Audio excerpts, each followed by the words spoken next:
कल की बड़ी रैली के बाद आज भारतीय बाजारों में ज़्यादा तो कुछ देखने को नहीं मिला। फिर भी भारतीय बाजारों में ज़्यादा गिरावट भी देखने को नहीं मिली है।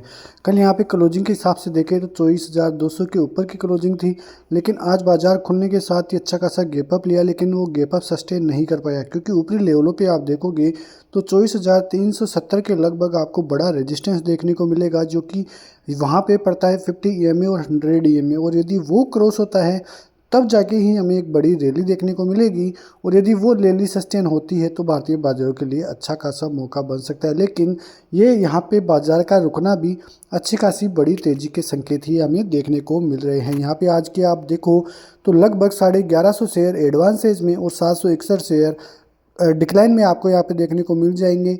निफ्टी की तरफ से केवल 30 पॉइंट की गिरावट, बैंक निफ्टी भी फ्लैट ही क्लोजिंग देता हुआ नजर आ रहा है। फिन सर्विसेज में भी ज़्यादा कुछ नहीं, लेकिन निफ्टी आईटी आज 1% की फिर से तेजी दिखाता हुआ नजर आ रहा है।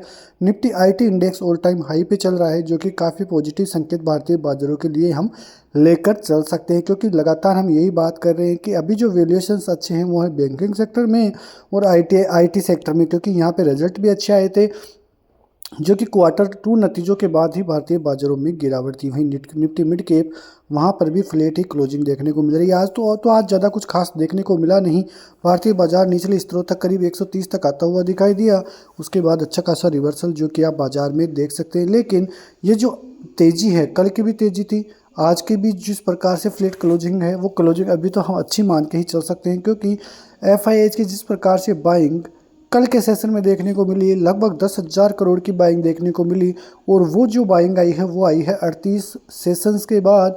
FIH की केस में खरीदारी देखने को मिली है, तो वो एक ज़बरदस्त पॉजिटिव खबर हम मान सकते हैं, क्योंकि इतनी लंबे दिनों बाद जो कि लोग भूल गए थे कि FIH भी भारतीय बाजारों में बाइंग करते हैं। क्योंकि आप लिस्ट निकाल कर देखोगे तो आपको पूरा का पूरा रेड ही रेड देखने को मिलेगा। FIS का इंडेक्स फ्यूचर में आप देखोगे तो जो है नेट कॉन्ट्रैक्ट्स लगभग 2,20,000 18 नवंबर को चल रहे थे। अब वो लॉन्ग को जो कॉन्ट्रैक्ट है, नेट कॉन्ट्रैक्ट, वो 1,08,000 ही रह गए हैं। और इस सीरीज़ के एंड तक, मतलब आप देखोगे तो नवंबर सीरीज़ तक यहाँ से ये लॉन्ग भी जो शॉर्ट कॉन्ट्रैक्ट है वो भी लगभग लॉन्ग होते हुए दिखाई देंगे। तो कुल मिला के देखें तो भारतीय बाजारों में ये जो FIS की बाइंग आपको देखने को मिली है, उससे संकेत बहुत पॉजिटिव देखने को मिल रहे हैं। और आने वाले दिनों में भी भारतीय बाजारों में यदि FIS की बाइंग आती है तो आप मानना कि भारतीय बाजारों के लिए वो न्यूज़ सबसे ज़बरदस्त न्यूज़ साबित होगी। और उधर जो बड़ी न्यूज़ अभी आती हुई दिखाई दी है कि जो अमेरिकी राष्ट्रपति है डोनाल्ड ट्रंप, वो चाइना और कनाडा और मेक्सिको यहाँ पर टैरिफ लगाते हुए नजर आएंगे। जब वो राष्ट्रपति पद की शपथ लेंगे तो सबसे पहले ये निर्णय ही लिया जाएगा।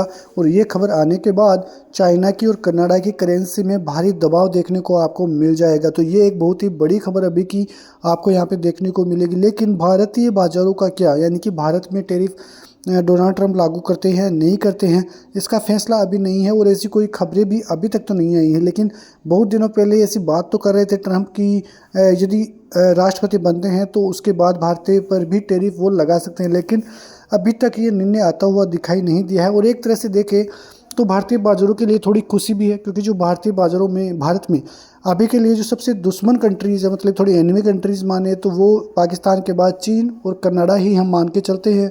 और उन पे टैरिफ लगना भारतीय बाजारों के लिए थोड़ा पॉजिटिव की खबर तो आप यहाँ पे मान सकते हैं। लेकिन बाजारों के लिए आज के लिए क्या खास रहेगा, बाजारों के लिए कल FOMC की मीटिंग है तो वहाँ से आंकड़े आने हैं।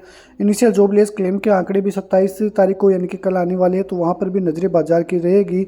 उसके अलावा GDP ग्रोथ रेट के आंकड़े 29 नवंबर को आएंगे। प्रीवियसली 6.7 के थे, इस बार एक्सपेक्टेड है कि जो 6.5 है उसके आंकड़े, वो उस प्रकार से आंकड़े यहाँ पे देखने को मिल सकते हैं। अब ये आंकड़ा कैसे आएगा उस पर बाजार की नज़रें जरूर रहेगी, क्योंकि पिछले भी हम बात कर रहे थे कि जो बड़े ब्रोकरेज हाउसेज हैं उन्होंने भारतीय बाजारों में जो GDP ग्रोथ रेट का अनुमान है वो थोड़ा कम कर दिया है। लेकिन अभी भी RBI की तरफ से वही अनुमान है जो पहले देखने को मिल रहा था कि GDP इस साल 7% की दर से ग्रोथ दिखाती हुई नज़र आ सकती है। और अगले वाले साल के जो टारगेट्स हैं वो भी काफ़ी बढ़िया भारतीय GDP आंकड़े यहाँ पे देखने को मिल जाएंगे। लेकिन बड़ी खबर यही है कि भारतीय बाजारों के लिए फ़िलहाल कोई ऐसी नेगेटिव न्यूज़ नहीं है जिसकी वजह से बड़ा रिएक्शन देखने को मिले। कुल मिला के देखें तो भारतीय बाजारों में हालचाल अभी तक तो पॉजिटिव ही देखने को मिल रहे हैं। बात करें अमेरिकी बाज़ारों की, तो अमेरिकी बाज़ारों में काफ़ी शानदार रणनीति यहाँ पे देखने को मिल रही है। वहाँ के बाज़ार ऑल टाइम हाई पे ट्रेड करते हुए नज़र आ रहे हैं।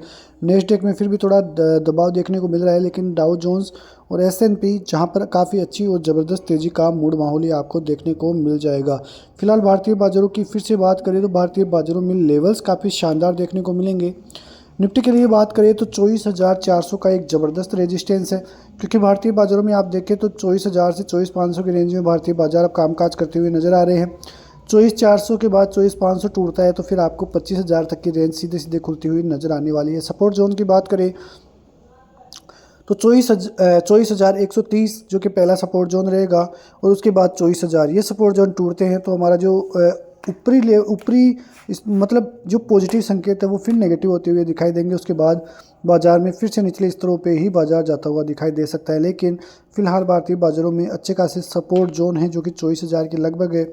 उसको बाजार संभाल लेता है तो एक अच्छी खासी रैली भारतीय बाज़ारों में आपके लिए देखने को मिल सकती है। बैंक निफ्टी की बात करें तो बैंक निफ्टी लगभग 52,200 के लगभग अभी कामकाज करता हुआ नज़र आ रहा है। जो नेक्स्ट रेजिस्टेंस है वो है 450 और 52,600 का। यदि ये रेंज निकल जाती है 52,600 वाली, तो एक अच्छी खासी रैली बैंक निफ्टी में भी आपको दिखाई दे सकती है। तो लेवलों पर से आपकी नज़रें रहनी चाहिए, और फिलहाल भारतीय बाज़ारों में ऐसी कोई दिक्कत वाली बात नहीं है। जब तक 24,000 का लेवल इनिशिएट है तब तक कोई दिक्कत की बात नहीं है। तो ऐसी खबरों के साथ मिलते हैं नेक्स्ट वीडियो में, तब तक के लिए नमस्कार, जय हिंद, जय भारत।